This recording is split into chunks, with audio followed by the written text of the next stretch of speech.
তুমি একটা কাম করো, ইনি হলো এলাকার একটা ধনী ব্যক্তি, তুমি এনার বাসায় যাও আর আমি ওই ভাইয়ের বাসায় গেতাছি। আচ্ছা ভাই, আমি ওই বাসায় গেতেছি, আচ্ছা, আপনি যাও। বাসায় যান, ঠিক আছে?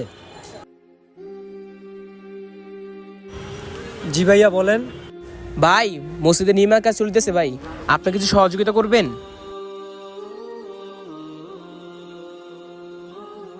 সালাম আলাইকুম ভাই, মসজিদে নির্মাণ কাজ চলতেছে, কিছু সহযোগিতা করবেন?